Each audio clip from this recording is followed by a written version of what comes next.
चला मी तुम्हाला आता साबुदाणा बटाटा पळी पापड बनवून दाखवत आहे. तरी त्यासाठी मी अर्धा किलो शाबूस तांदूळ, अर्धा किलो बटाटे, 1 चमचा मीठ म्हणजे चवीनुसार मीठ तुम्ही घ्या, तुमच्या किती पापड्या करणार त्यानुसार. चिली फ्लेक्स म्हणजे वाळलेली लाल मिरचीची बारीक करून घेतलेली आहे. आणि त्यासाठी 1 लिटर पाणी ठेवलेलं आहे. अर्धा किलो शाबूस तांदूळ असेल तर 1 लिटर पाणी ठेवायचं. जर कमी जास्त असेल तर दुसऱ्या पातेल्यात उकळून नंतर तुम्ही पाणी त्याच्यामध्ये टाकू शकता, घट्ट झालंच तर. तर चला आता आपण त्याच्यामध्ये पूर्ण शाबूस तांदूळ टाकलेला आहे पाण्याला उकळी आल्याच्या नंतर. व आता ते बटाटे साल काढून एकदम अशी व्यवस्थित खिसून घेतले आहे. आणि चांगला एकदम धुवून घ्यायचा 2 ते 3 पाण्याने. आता खिस पण त्याच्यामध्ये टाकलेलं आहे. चिली फ्लेक्स आणि मीठ, चवीनुसार मीठ, हे सर्व त्याच्यामध्ये आता टाकून घेतलेलं आहे.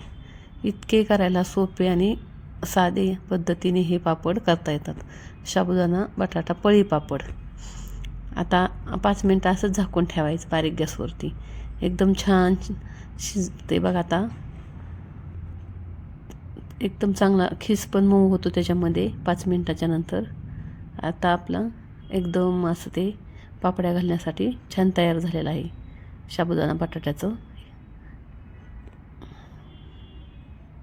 आता प्लॅस्टिकचा पेपर किंवा तुमच्याकडं कापड कॉटनचं, मी असा प्लॅस्टिकचा पेपर हंतरून घेतलेला आहे. आणि गॅलरीमध्ये आता असे सर्व पापड मी करणार आहे.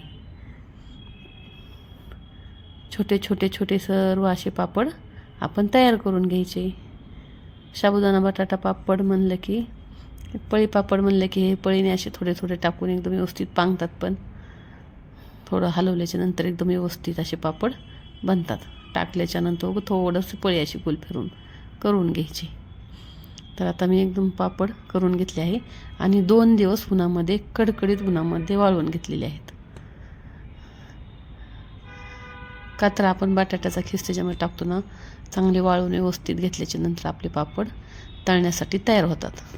तर आता मी गॅसवरती कढईमध्ये तेल गरम करण्यासाठी ठेवलेलं आहे.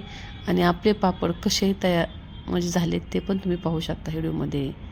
किती छान फुलतात.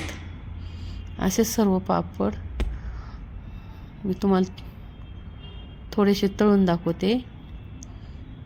एकदम खुसखुशीत आणि खमंग असे चवदार साबुदाणा बटाटा पळी पापड तयार झालेले आहेत. तरी तुम्हाला कशी वाटली माझी ही रेसिपी कमेंटमध्ये नक्की सांगा. व्हिडिओ आवडल्यास लाईक करा, शेअर करा आणि सबस्क्राईब करायला विसरू नका.